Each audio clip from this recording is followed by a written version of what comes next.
Et si on vous disait que faire seulement 2 séries par exercice pouvait suffire pour progresser en musculation? Moins en faire pour plus de résultats. Est-ce vraiment efficace ou juste un prétexte pour s'entraîner moins dur? Cette méthode d'entraînement fait beaucoup parler en ce moment sur les réseaux sociaux. Mais que vaut-elle vraiment? Aujourd'hui, je vais analyser depuis mon point de vue de coach, ainsi qu'avec l'appui de récentes études, pourquoi cette méthode est-elle de plus en plus pratiquée, notamment dans le monde professionnel, mais aussi quels sont ses avantages et pour quel type de pratiquant peut-elle convenir. Je prendrai également le temps d'étayer les arguments qui vont contre cette méthode et en tirer une conclusion pour t'aiguiller dans ce que tu devrais faire ou non. Donc partons du principe de cette méthode d'entraînement. Cette approche minimaliste repose sur une idée simple: la qualité prime sur la quantité, c'est-à-dire qu'on va maximiser l'intensité sur peu de séries. Plus besoin de réaliser 4 ou 5 séries comme on pouvait beaucoup le voir avant. Aujourd'hui, on voudrait montrer que 2 séries suffiraient à condition qu'elles soient bien effectuées. Plusieurs études vont soutenir l'idée que les premières séries apporteront la majorité des gains et les séries qui s'en suivent, quant à elles, n'apportent peu de rendement et apportent beaucoup plus de fatigue. Par exemple, on a une étude qui est sortie cette année sur l'efficacité d'avoir un volume bas et cette étude aurait tendance à montrer que la plupart des résultats viendraient des 2 premières séries et que les séries suivantes apporteraient des gains décroissants et plus de fatigue. Une autre étude, cette fois-ci, cherche à voir si des volumes ou intensités plus faibles que ceux généralement recommandés peuvent suffire à améliorer la force et l'endurance chez les sédentaires et débutants. Les résultats montrent qu'une seule séance par semaine avec moins de 3 séries à moins de 50% de la 1RM peut suffire à induire des gains de force chez les débutants. L'entraînement à l'échec n'est pas toujours nécessaire et il est montré que les exercices polyarticulaires donnent de meilleurs résultats que les monoarticulaires. Elle suggère que chez les débutants ou les personnes peu actives, un entraînement minimaliste de 1 à 2 séries par exercice une fois par semaine avec des charges modérées peut suffire à améliorer la force musculaire pendant 8 à 12 semaines. Donc le biais de cette étude ici, il est très clair. On parle pour cette étude de personnes novices, on parle bien évidemment aussi de force et non d'hypertrophie musculaire et on sait tous plus ou moins que lorsqu'on est débutant, en général quoi qu'on fasse, les progrès viennent plutôt assez vite. Je dis pas que c'est le cas pour tout le monde. Donc cette étude elle aurait été plus intéressante si il se serait basé sur des pratiquants un peu plus avancés et si surtout on avait étudié les gains en termes d'hypertrophie et pas seulement en force. Ensuite on a une étude de Krieger qui est sortie en 2010. Krieger il va comparer les résultats en hypertrophie que peut apporter une seule série par exercice, 2, 3 séries et 4, 6 séries. Dans ces résultats, notre collègue il nous montre ce qui va rejoindre un peu en fait l'étude qu'on a vue juste avant. Plus il y aura de séries, plus les gains en termes d'hypertrophie seront importants, mais avec un rendement décroissant au-delà de 2 à 3 séries par exercice. Donc pour lui, 2 à 3 séries par exercice offre un compromis idéal en termes de balance résultat-effort. Cependant, dans ces résultats, il va montrer que faire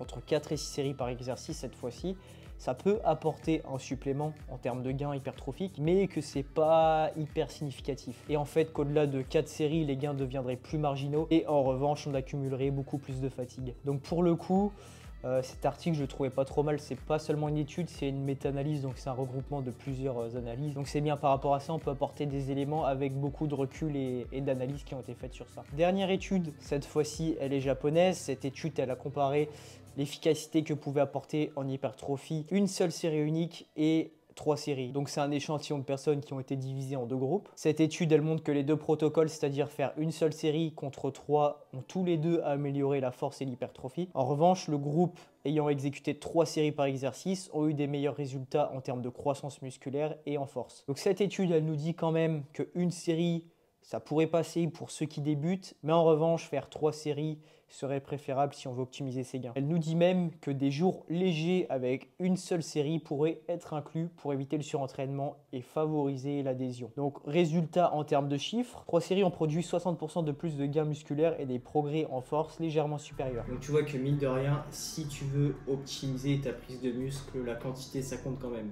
Après avoir analysé ces différentes études et avoir expérimenté par moi-même, voici ce que je pense être optimal. Déjà concernant la série unique dont on vient d'en parler, c'est le fait de faire une seule série. Les études ont clairement montré que c'était très peu bénéfique en termes de gains en hypertrophie et en force. Donc désolé Franck. Ensuite, il paraîtrait que 2 à 3 séries par exercice serait la fourchette idéale en fonction du contexte dans lequel tu t'entraînes. Ce qu'il faut surtout retenir, c'est qu'à volume hebdomadaire, c'est-à-dire si tu fais tes 12 séries de pec dans la semaine en 6 exercices de 2 séries, ou alors à l'inverse, en 4 exercices de 3 séries. Si tu y mets la même intensité, il n'y aura aucune différence en termes de gain musculaire. Maintenant, 2 séries, ça peut être bien si tu souhaites entraîner plus fréquemment ton muscle dans la semaine et pour éviter tout ce qui est souci de récupération. Donc pour pas te cramer sur ce muscle et pouvoir le entraîner très vite dans ta semaine, ça peut être plutôt pas mal. En revanche, à partir de 4 séries, je trouve que ça devient vraiment balèze, surtout pour les gros muscles. Je sais pas si tu as déjà essayé de faire 4 séries de squat.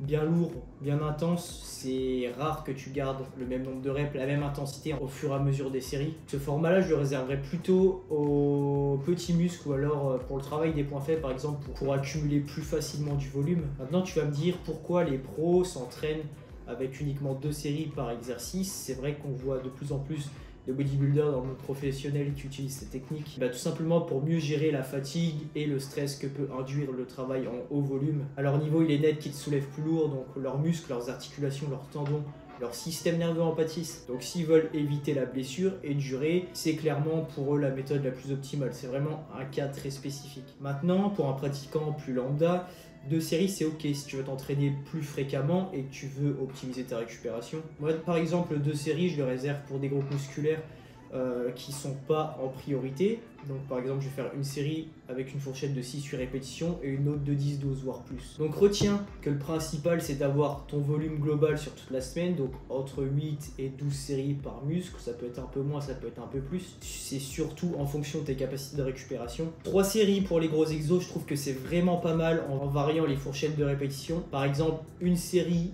courtes et 2 séries un peu plus longues qui seront un peu plus légères tout en restant proche de l'échec musculaire. Pour les exercices d'isolation ou moins traumatisants, 3 voire 4 séries suffisent en fonction du contexte. En fait, tout dépend du nombre de séances que tu as à allouer dans ta semaine, de tes priorités en termes de développement musculaire, de tes capacités de récupération et surtout de ce que tu aimes faire. Tout ça, c'est essentiel pour avoir un programme qui est personnalisé à tes objectifs. D'ailleurs, si tu souhaites te faire accompagner dans la création de celui-ci et ou avoir un suivi sportif qui est sérieux, tu peux me contacter dans mes DM Instagram ou alors tu peux te rendre directement sur mon site internet. Voilà, merci à tous d'avoir regardé la vidéo jusqu'ici. N'hésite pas à t'abonner si tu veux plus de contenu. Si la vidéo t'a plu, fais-le moi savoir, mets-moi un pouce bleu, un commentaire, n'hésite pas à partager. Moi je vous dis à bientôt pour une nouvelle vidéo, ciao.